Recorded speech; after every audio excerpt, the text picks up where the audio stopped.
Panah merah. Penyuluh. Petani. Pedagang. Panah merah. Penyuluh. Petani.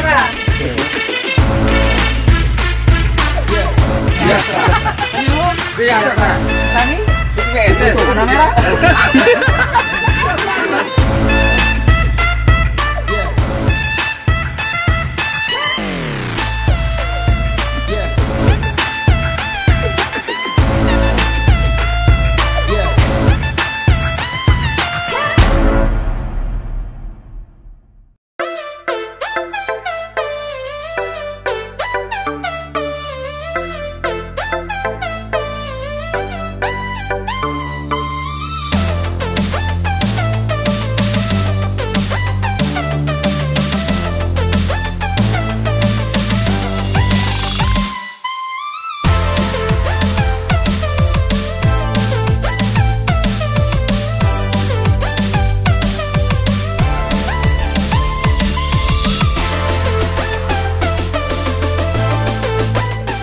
Selamat siang. Terima kasih banyak atas waktunya dan kesempatan dari Bapak untuk hadir. Kita kumpul sama-sama di sini. Saya berharap Pak ya, Bapak Ibu sekalian, kehadiran kami di sini bisa membawa berkat untuk kita semua, membawa manfaat untuk kita semua. Jadi apa yang kami lakukan di sini saat ini adalah salah satu fasilitas yang diberikan oleh perusahaan kami, yaitu PT East West Seed Indonesia, atau yang bisa disebut Cap Panah Merah. Ya, fasilitasnya seperti ini, adalah gelar teknologi. Jadi banyak fasilitas yang bisa kami berikan, yaitu penyuluhan, gelar teknologi, studi banding atau Farmers Field Day, banyak. Nanti kita ikuti tahap-tahapannya.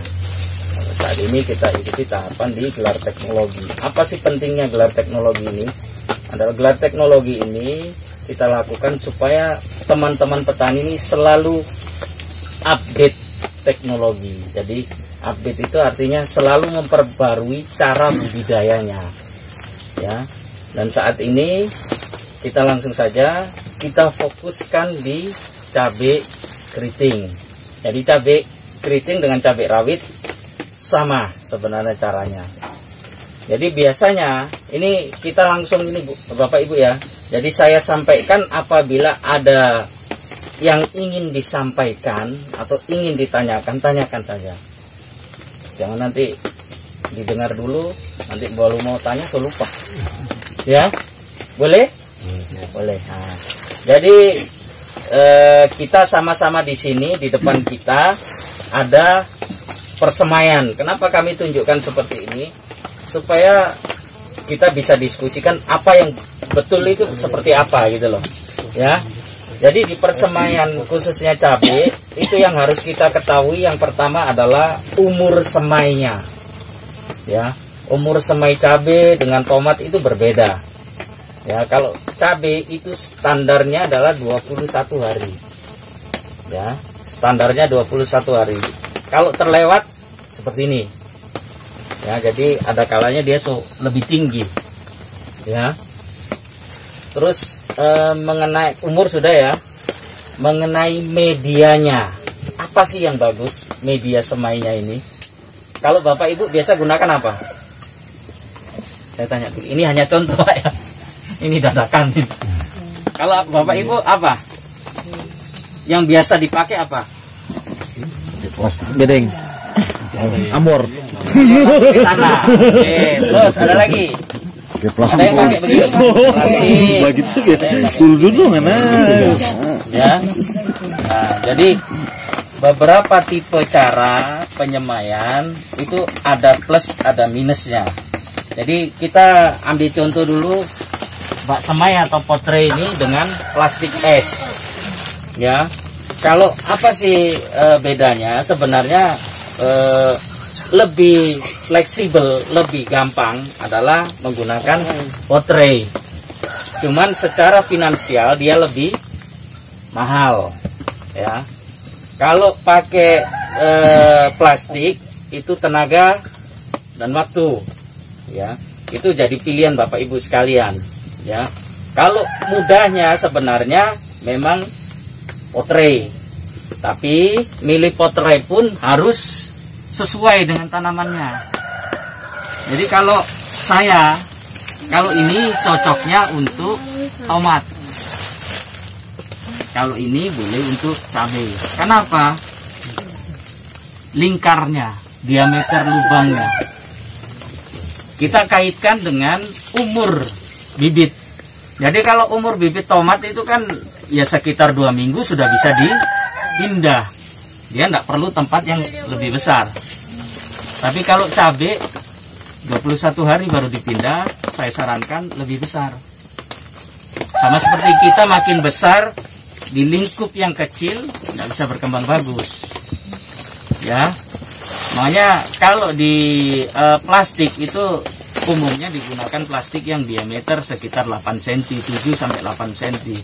Tujuannya apa? Menciptakan ruang tumbuh yang bagus. Ya. Kalau seperti ini kecil, ini kalau saya lihat kemungkinan besar adalah menggunakan pupuk tambahan ini. Betul nggak? Ibu yang punya kan?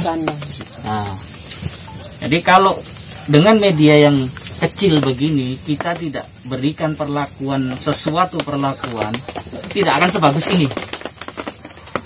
Dia pasti lebih kecil. Ya. Nah, terus untuk media, itu tadi untuk ini ya, tempatnya ya tadi ya. Yang pertama tadi apa? Umur, ya.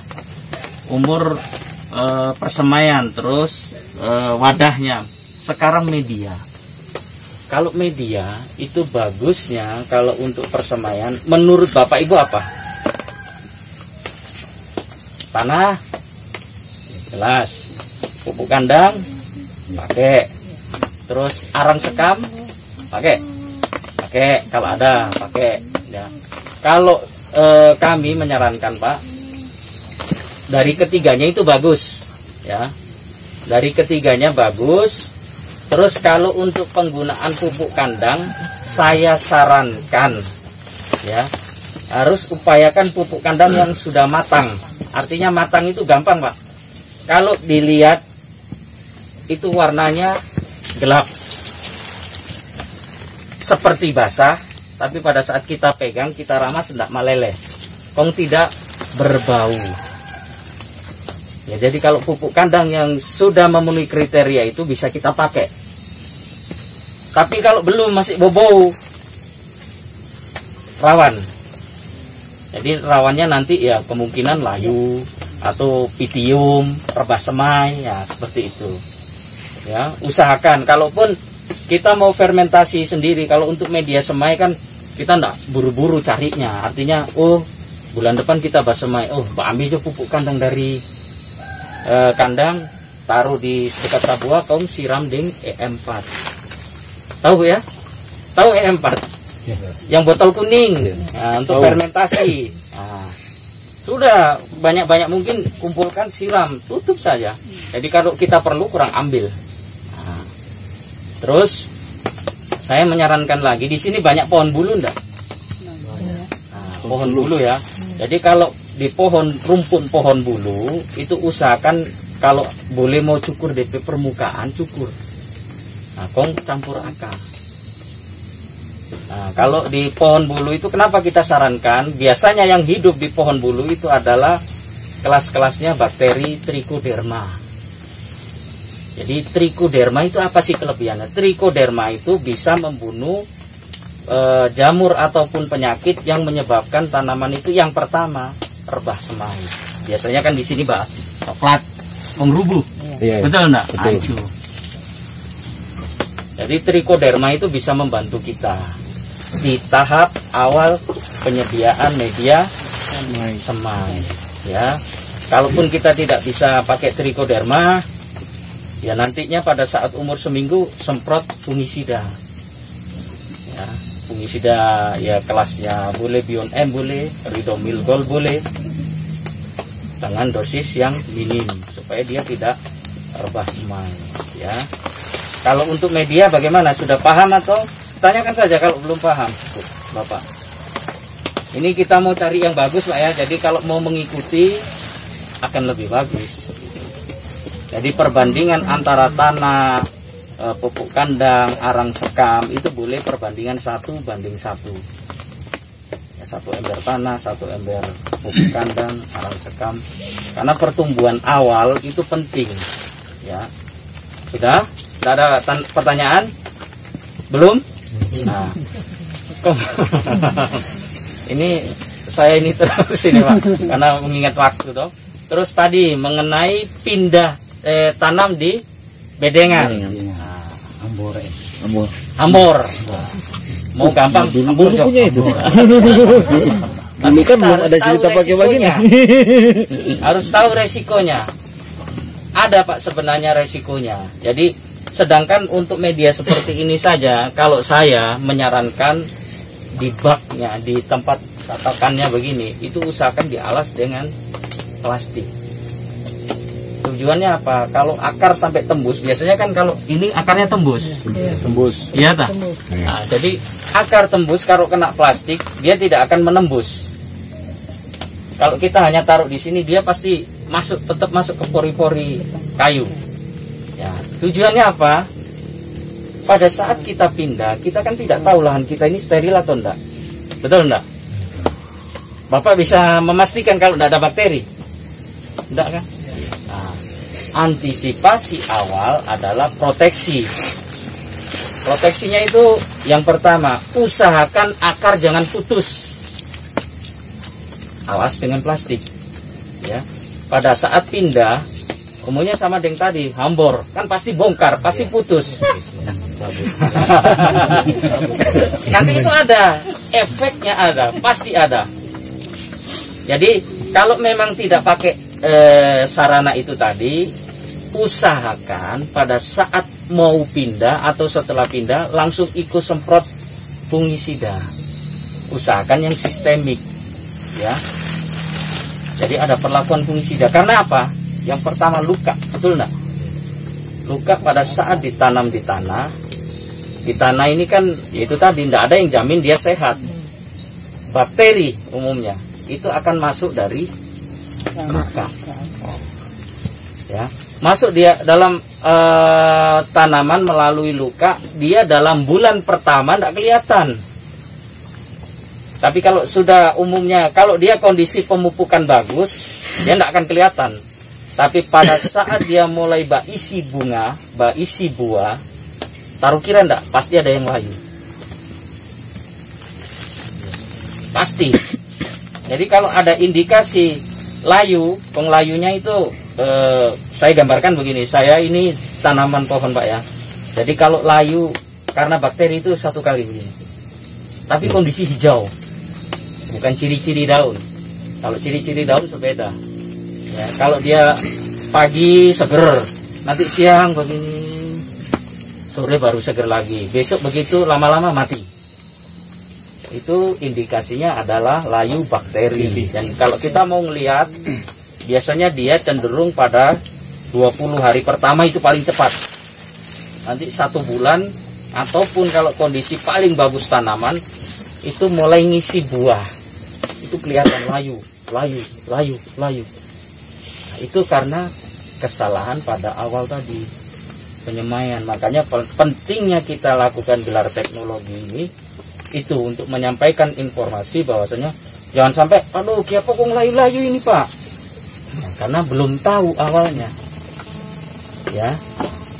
Jadi salah satunya yang sebagai penentu juga sebenarnya, kalau kita ceroboh dalam menyiapkan benih, ya memang risikonya layu-layu. Memang kalau layu di lahan boleh kita aplikasikan fungisida, cuman kan tidak, ibaratnya kalau kita mengantisipasi dari awal jelas lebih murah daripada kita harus melakukan pengendalian, ya kan? Oke, jadi kalau dari penyemaian bagaimana? Ada yang masih ditanyakan atau sudah jelas? Sudah jelas ya. Jadi biasanya Pak, penyakit awal itu adalah pitium. Jadi kita harus tahu pitium itu, ini permukaan tanah, ini batang, dia sini coklat, pengrubuh, itu pitium.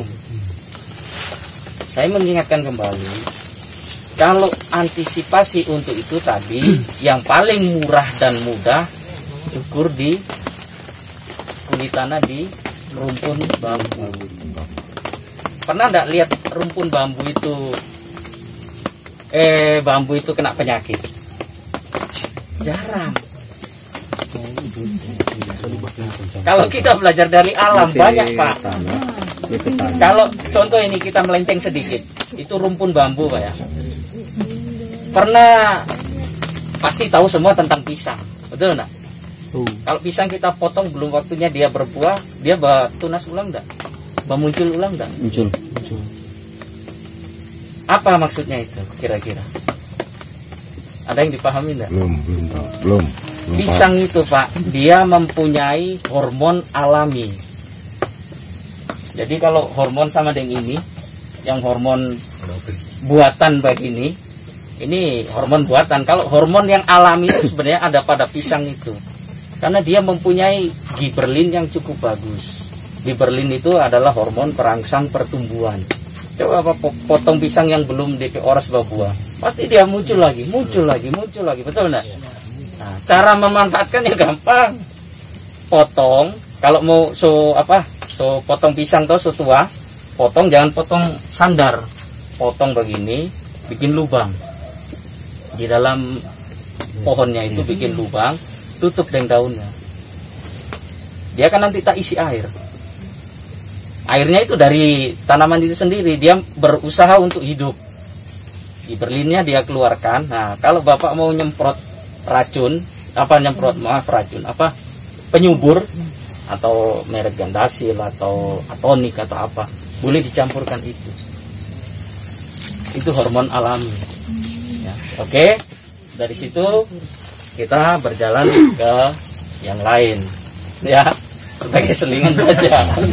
Ya. Dicampur itu air pisang dicampur? Boleh. Ada takaran. Enggak, karena dia alami, Bu. Biar dia dalam dosis tinggi pun enggak apa-apa. Ya. Karena kalau biasanya alami itu mudah terurai. Nah, terus ini mengenai penyemaian, ada yang ditanyakan lagi? Kira-kira? Nah, terus sebelum kita tanam itu tentunya teman-teman petani kan untuk memprediksi tanah itu sehat atau tidak itu biasanya standarnya apa yang digunakan? pH, pernah dengar? pH tanah ya. Jadi pH tanah itu adalah standar yang bisa kita gunakan untuk aplikasi kapur. Perlu pakai kapur enggak lahannya? Begitu. Perlu pakai kapur. Karena apa? Kalau di cabai itu sebenarnya kalau standarnya pH-nya yang paling tepat itu adalah paling tidak 6-7, yang pas 6,5. Ya, salah satu alatnya ya ini pH tanah tapi untuk di lapangan. Ya, nanti kita coba sama-sama di lahan. Jadi dengan menggunakan alat ini, orang itu bisa tahu, oh pH-nya itu segini. Perlu enggak kita antisipasi untuk menggunakan kapur? Gitu. Ya. Jadi kalau untuk ini sudah, Pak ya? Sudah ya? Nah, sekarang boleh kita sama-sama ke lahan? Boleh. Mari kita.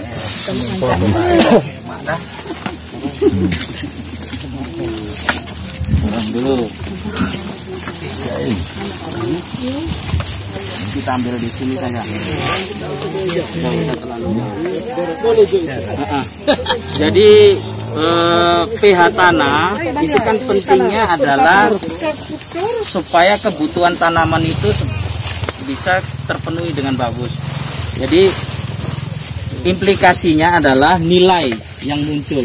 Nanti kalau nilainya dia terlalu asam berarti kita harus tambahkan dolomit. Ya. Mari kita coba. Terus tipe pengukuran pH tanah itu seharusnya yang pertama, lahan itu tidak sering kita injak. Jadi kalau kita ngukur di sini itu tidak ideal. Karena ada terjadi pemadatan. Ya, harus pada lapisan olah. Jadi seumpama Bapak sudah olah ini, tanah sudah olah jadi bedengan. Sebelum ditanami, ukur dulu. So, kalau standar boleh pasang mulsa, tanam. Tapi kalau belum, aplikasi kapur. Ya, caranya cukup mudah. Kalau sudah seperti inilah, karena sudah terbentuk begini ya, jadi kita kurang ukur saja. Jadi caranya mudah sekali, cukup ditanam saja. Ya. Jadi bisa dilihat Pak berapa pH-nya. Jadi kalau pH, nilai pH itu yang atas ya.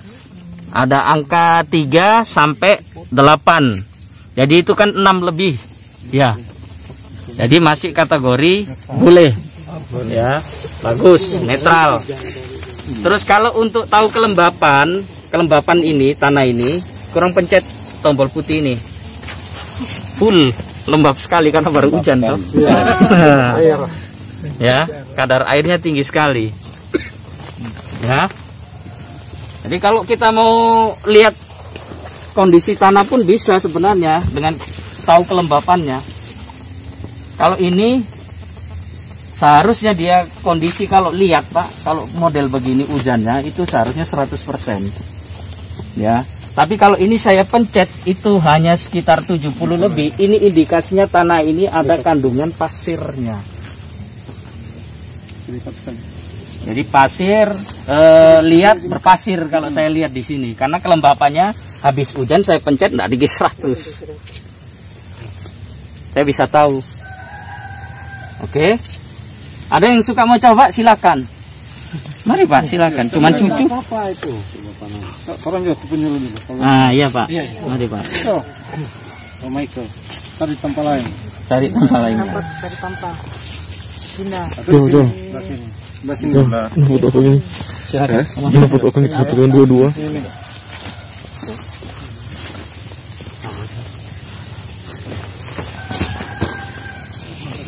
pH berapa? Sama. Sama 6, antara 6 dan 7. Oh, berarti netral nih, pasti bagus. Full ini. Air Kadar air tinggi. Ada yang mencoba petani? tuh. Ngomong. Mana? Ya just itu. Sudah? Nah, sudah. Ada yang coba? Aja. Kita nak mau coba Pak Farid, Marta motornya di harga berapa? Iya. Karena memang perlu itu. Betul Pak, betul.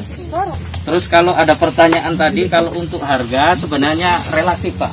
Kalau merek ini, model yang begini, ini kisaran sekitar 400 sampai 600. Ada yang lebih bagus lagi, ini ada 3 susun. Jadi kuning, putih, terus ada 3 jenis logam sebenarnya, kuningan, tembaga, sama apa namanya kalau putih begini, suasa ke apa. Jadi ada lagi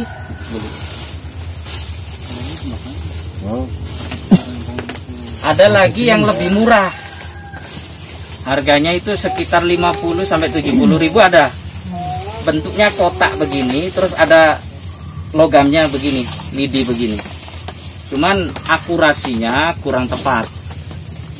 Terus artinya pemakaian tidak bisa lama Bu. pH begini sebenarnya kalau ini tidak boleh dicuci juga, harus cuma diseka dengan apa namanya tisu. Makanya ini kotor bukan karena saya enggak. Di sini masih 6, rata-rata masih bagus.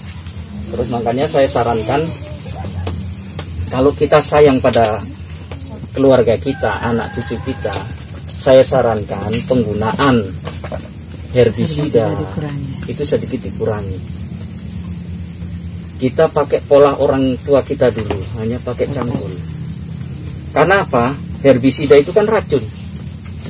Ya, racun pada umumnya adalah bersifat asam. Umumnya, ya. Makanya kalau ada petani tanya, boleh Pak racun campur pupuk? Kalau menurut Bapak boleh lakukan, tapi kalau saya tidak boleh. Kan racunnya Bapak, tenaganya Bapak, duitnya Bapak, ya boleh lah. Kalau saya secara pribadi ya boleh. Ya. Kalau racun terus kita berikan ke tanah, Bapak Ibu sekalian ya, Sama seperti saya jelaskan tadi, sedang plastik aja perlu puluhan tahun untuk terurai. Kalau racun, kalaupun tekstur tanahnya banyak pasir, dia tak cuci ke bawah, masuk ke air tanah. Ya, kalau pola kita kebiasaan menggunakan herbisida, itu kalau saran saya harap dikurangi saja. Kalau untuk pinggir akar atau tumbuhnya akar mau berjalan itu pasti kurang, tidak akan bagus. Ya. Tapi kalau pH tanah itu terlalu basah, ya, basah itu bukan artinya siram air, enggak, tapi sifat kimianya adalah basah, bukan enggak pakai H, basah begitu, bukan basah. Jadi kalau basah itu apa kerugiannya? Yang pertama, unsur mikro tidak akan tersedia secara maksimal. Mikro itu bukan yang biru-biru itu. Jadi unsur mikro itu ya salah satu unsur pupuk yang diperlukan pada tanaman, tapi dalam dosis kecil, ya, dosis kecil. Jadi kan pupuk itu ada istilah makro sama mikro. Makro itu diperlukan dalam jumlah banyak, mikro dalam jumlah kecil. Sama seperti ibu-ibu lah, masak tuh pakai daging, pakai segala macam, tapi tidak ada garamnya, bagaimana? Mau telang? Anda, itulah mikro, kecil tapi signifikan. Biar daging gagak le kalau tidak ada. Ya, seperti itu. Sama seperti tanaman, kalau dia kekurangan unsur mikro, pasti dia menunjukkan gejala yang tidak ini, tetap dia protes, entah itu bunganya gampang ciri atau pembesarannya susah, seperti itu. Jadi itu adalah pentingnya kita tahu pH-nya, ya. Jadi dari pH kita bisa menentukan aplikasi pupuk apa yang harus kita pakai. Oke, ya. Dari pH sudah. Terus apalagi yang diinginkan? Ada, kalau saya sih ini supaya lebih fleksibel. Mungkin Om Doni sudah tahu. Jadi saya kenalkan saja supaya tidak gaptek nanti. Teman-teman di sini jangan sampai tidak tahu itu nama Tiptool itu apa. Kenal saya tapi tidak tahu Tiptool. Jadi Tiptool ini adalah alat bantu kita dalam bekerja di lahan. Ya, saya gambarkan ini patok. Ya, kan tanaman cabai perlu diikat nih, Bapak ya. Ini patok, ini tanaman. Nah, daripada dulu kan teman-teman pakai tali rapi yang bisa. Kalau DP harga? Kalau DP harga relatif, Pak. Saya biasanya hanya membantu teman-teman di sini. Karena sampai saat ini nih di toko ya memang masih terbatas, itu saja. Yang penting Bapak Ibu sudah tahu, ya. Sudah tahu. Pesan sama Pak Farid. Nomor belum ambil. Harganya ada kalau kita belum ada. Harganya tetap Ambil jadi nomor, kurang telepon kalau perlu. Ya. Kalau harganya berapa? Kalau saya pernah ini sekitar 3,5, Bu. Jadi alat ini satu, ini pitanya, terus dapat peluru 1 pak, 3,5. Jadi kalau mau ganti pun mudah. Kenapa kok pakai beginian? Sebenarnya pitanya itu ini, dia kurang buka di sini. Jadi kalau mau habis isi, pasang di sini. Oke, paham ya? Jadi ngikat sudah tahu. Kapan waktunya ngikat? Saya tanya. Belum tahu ini. Apa yang sudah siap? 4 minggu setelah tanam. 3 minggu setelah tanam.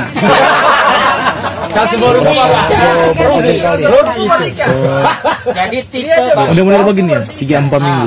Jadi tipe Mbak Ika itu ada 2 cara.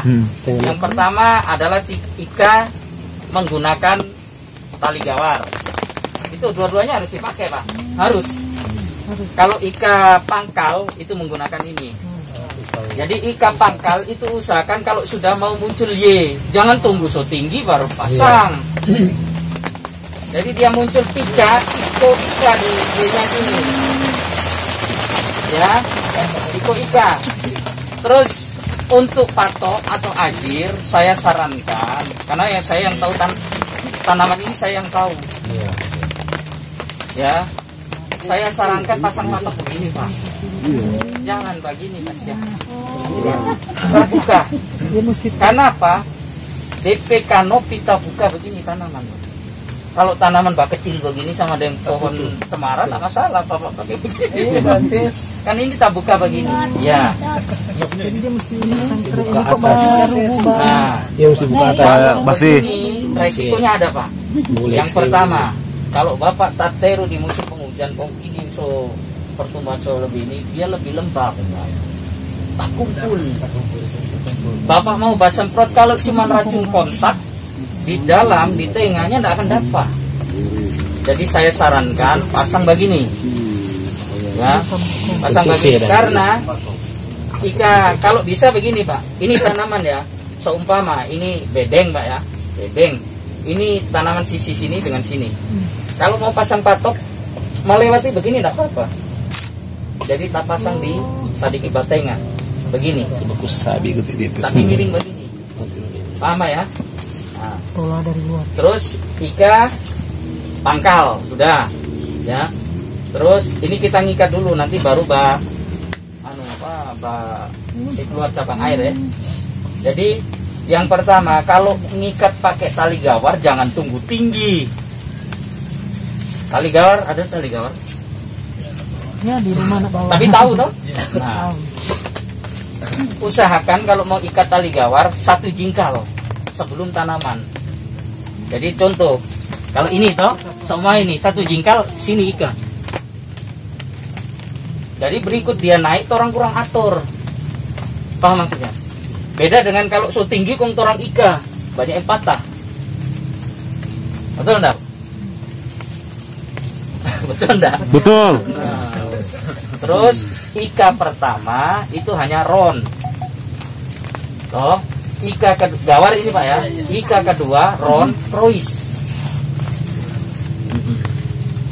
Tujuannya apa? Kalau kita sama Pak caranya, 1 jingkal sebelum pertumbuhan itu harus ika. Nanti kurang orang atur. Tujuannya apa? Di cross di atas supaya di atas buah tatahang, batang tatahang. Ya, jangan so tinggi kok baru cross. Aduh, selama tidak kerja 1 hari bisa 5 hari. Ya, kalau dia tatahang di situ Pak, ranting cabang itu tidak akan mudah patah. Ya. Oke, paham? Jadi mengikat sudah, ya. Siapa? Sudah. Sebab apa? Bawiwil istilahnya, bapela DP cabang air, ya. Cabai itu ada 2, ada 3 lah. Cabai rawit, cabai besar, cabai keriting, ya. Kalau cabai rawit itu semua cabang airnya produktif. Artinya menghasilkan. Jadi tidak perlu dirempel. Tapi kalau cabai keriting sebenarnya Pak, semua produktif. Semua produktif. Cuman petaninya yang tidak produktif. Kenapa? Kalau Bapak mau mengikuti piara semua, itu pupuknya bisa 3 kali lipat dari ini. Mampu kira-kira? Papa. Nah, jadi kenapa kita pilih harus pela cabang air? Ini kalau enggak, ini kok kita mau kelapa enggak rinte. Jadi kita tujuannya begini Pak. Di cabang Y, ya toh, ini Y begini Pak. Ini buah pertama toh, buah pertama toh. Sini cabang air semua lucur. Kalau bisa jangan tunggu so begini. Sekecil mungkin pela. Tapi usahakan pagi, jangan sore. Karena apa? Kalau pagi orang pela kena sinar matahari, luka ini bisa kering. Tidak keduluan air. Tidak, kalau masalahnya luka. Kalau luka tak kena jamur di luka itu, awalnya dari situ nanti. Kalau luka terus kena sinar matahari kering, jamur sudah bisa masuk. Makanya saya sarankan kalau bapela pagi Karena pagi pun kalau tanaman muda mau pela, yang tidak balanut, beda deh sore, ya. Itu bapela. Terus ada sistem budidaya yang baru. Kalau ini kan konvensional, kalau istilahnya biasa. Ada cara yang namanya topping. Pernah dengar? Topping itu Pak, kalau rica ini potensi 1 kilo, orang topping minimal 2 kilo per pohon. Suka enggak? Tertarik enggak? Ya. Jadi populasi 1000 sama seperti populasi 2000. Ya, kalau topping itu sebenarnya mudah. Cuman triknya yang pertama, usahakan kan kalau Bapak biasa nanam kan tahu daun keberapa baru muncul dia. Ya toh? Biasanya kan ke 9, 7, 9. Itu pasti muncul dia, ya. Kalau Bapak sudah pengalaman, hitung saja daun 1, 2, 3, 4, 5, 6, 7, 8, 9, potong induknya, ini potong. Karena apa? Di ketiak ini pasti akan keluar tunas air. Kalau topping jangan terlambat. Jadi menentukan. Kalau saya mau konvensional, berarti biar aja tunas air yang saya keluar. Tapi kalau topping itu tadi harus lebih awal, karena kalau kita makin mengundur, banyak waktu dan tenaga yang diperlukan akan terbuang sia-sia. Jadi kalau topping itu hitung saja daun 1, 2, 3, 4, 5, 6, 7, 8, 9, potong yang dipiara cabang air. Tapi kuncinya itu pemupukannya tidak bisa seminggu sekali, harus 4 hari sekali. Karena begini, kalau konvensional cara biasa kita piara cuma 1 rumah tangga, 1 Y. Tapi kalau topping, berapa cabang air kita mau piara? Katakan dari 9 kita piara ampa, berarti 4 Y. Betul enggak? Setiap cabang keluar Y, setiap cabang keluar Y. Kalau kita piara 4, berarti 4 Y. Berarti makannya 4 kali yang biasanya. Jadi kalau saran saya, enggak usah ditambah dosisnya, enggak. Tapi waktunya, range-nya diperapat. Jadi kalau biasanya ngocor 1 minggu 1 kali, ya 1 minggu 2 kali, no?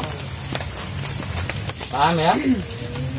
Jadi kalau cara topping, kalau saran saya Pak, itu malah hanya 1 bedeng 1 jalur saja. Karena dia pasti tabuka dari bawah, pasti tabuka dari bawah. Dan itu jangan sampai terlambat Bapak pasang patok sama ininya, gawarnya. Karena dia cabang samping Pak, gampang tapela. Ya, paham ya? Jadi cara budidaya sudah ada cara yang biasa begini. Kalau nanti suka ada yang mau nanam dengan cara yang baru pakai topping, silakan. Ya, itu bisa dipakai. Kalau topping bagusnya, kalau saya seneng topping. Tidak banyak-banyak pohonnya, kanan kiri saya bisa tanam kaisin, 21 hari panen. Bapak doi. Ya, penting itu. Betul enggak Pak? Nanti apalagi tanam bawang merah yang dari biji, tanam bawang daun yang dari biji, lebih bagus. Ya, karena apa? Bapak Ibu sekalian, jarang, ya, saya bisa katakan jarang petani berani nanam cabai rawit. Kami petani di sini. Karena apa? Pikiran orang itu Pak, itu modalnya besar. Bapak coba tanya ke Purworejo, mau tanam cabai, aduh, pasti begitu Pak, pasti. Hanya petani di sini yang saya akui berani, konsisten. Cuman dalam usaha tani Pak, saya selalu mengingatkan, kita harus memanajemen betul-betul kerja kita. Caranya memanajemen bagaimana? Kalau kita mau badusu rica ini, kita harus punya diki-diki hortikultura ya. Caranya apa? Contoh, kita basemai 21 hari, 21 hari betul Pak ya. Begini, ini kita sudah siap lahan, semua semai, sekarang tanam kaisin. Baru besok basemai. Paham Pak ya? Jadi sebelum ini pindah, orang sudah dapat doi dari Kaisin. Bayar akang orang kerja Pak pindah. Ya, sudah dipindah. Tak.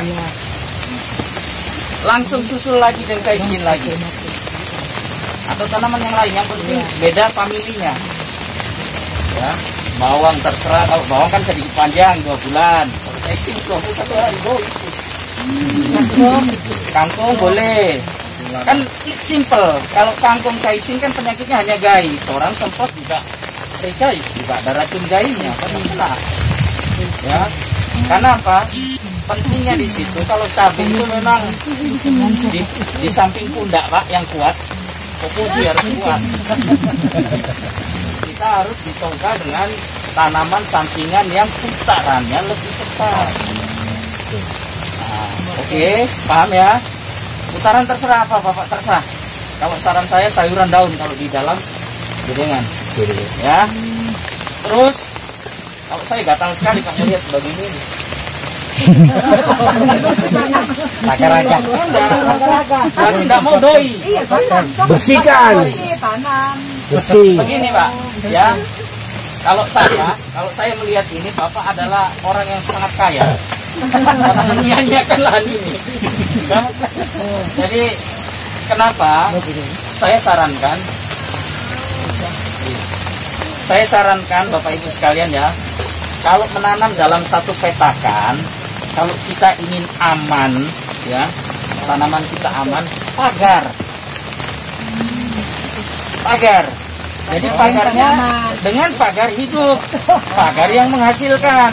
Ayo apa Kacang panjang, katimun, jagung manis, boleh. Kenapa? Kita rawat baik-baik. Kok Muhammad dari sebelah kurang mau lewat. Kalau orang ada tanaman pagar, paling tidak dia singgah di situ. Setelah kita semprot di dalam, kita semprot round, dia keluar lagi. Tapi juga pagar ini mudah didoi. Kalau tahap awal sama seperti tadi ya, kita sarankan Kaisin pertama. Pagarnya pakai apa? Minum manis boleh. Kalau minum manis kan umur sekitar 65 hari. Jadi pada saat tanam cabai 21 hari minum setinggi, itu boleh jadi pagar. Ya.